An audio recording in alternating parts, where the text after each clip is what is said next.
మంచి పోషక విలువలతో కూడినటువంటి వేరుశనగలు, అలానే ఐరన్ అధికంగా ఉండే బెల్లంతో తయారు చేసినటువంటి వేరుశనగ పప్పుండలను ఎలా ప్రిపేర్ చేయాలో నేర్చుకుందాం. హాయ్ అండి. Welcome back to Queen's kitchen.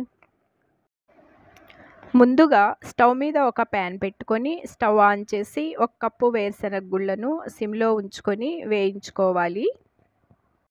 అప్పుడే వేరుశనగలు మంచి స్మెల్ వస్తూ బాగా వేగుతాయి. వీటిని మనం పట్టుకొని నలిపినట్లయితే వాటి మీద పొట్టు చాలా ఈజీగా వచ్చేస్తుంది. ఇప్పుడు వీటిని వేరొక ప్లేట్‌లోకి ట్రాన్స్‌ఫర్ చేసుకొని చల్లారనివ్వాలి.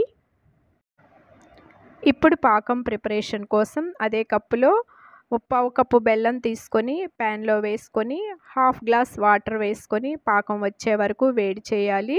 ఇక్కడ నేను బెల్లం క్యూబ్స్ కూడా వాడానండి. బెల్లం కొంచెమే ఉంది, క్యూబ్స్ కొన్ని ఉన్నాయి కాబట్టి ఇలా 2 కలిపి నేను ప్యాన్‌లో వేసుకొని పాకం ప్రిపేర్ చేసుకుంటున్నాను.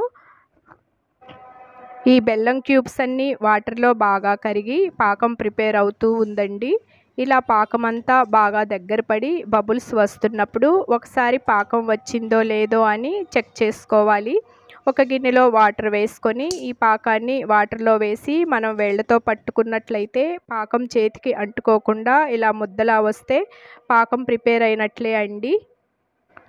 పాకం ఇలా వచ్చాక స్టవ్ ఆఫ్ చేసి చిటికెడు యాలకుల పొడి, హాఫ్ బద్ద నిమ్మరసం, కొంచెం వెన్న వేసుకొని మనం ముందుగా వేయించుకున్నటువంటి వేరుశనగ గుళ్ళను ఇలా బద్దలుగా చేసుకొని ఈ పాకంలో వేసి బాగా తిప్పాలి.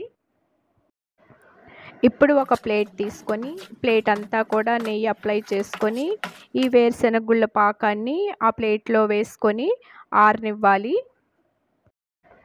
ఇలా ఆరినటువంటి ఈ వేరుశనగ పాకంని ఒక బాక్స్‌లోకి తీసుకొని ఇలా ఉండలు చుట్టుకోవచ్చండి. ఇలా చుట్టుకున్నటువంటి ఈ పప్పుండలను మనం ఎయిర్ టైట్ బాక్స్‌లో వేసుకొని ఉంచుకున్నట్లయితే 1 వీక్ వరకు నిలువుంటాయండి.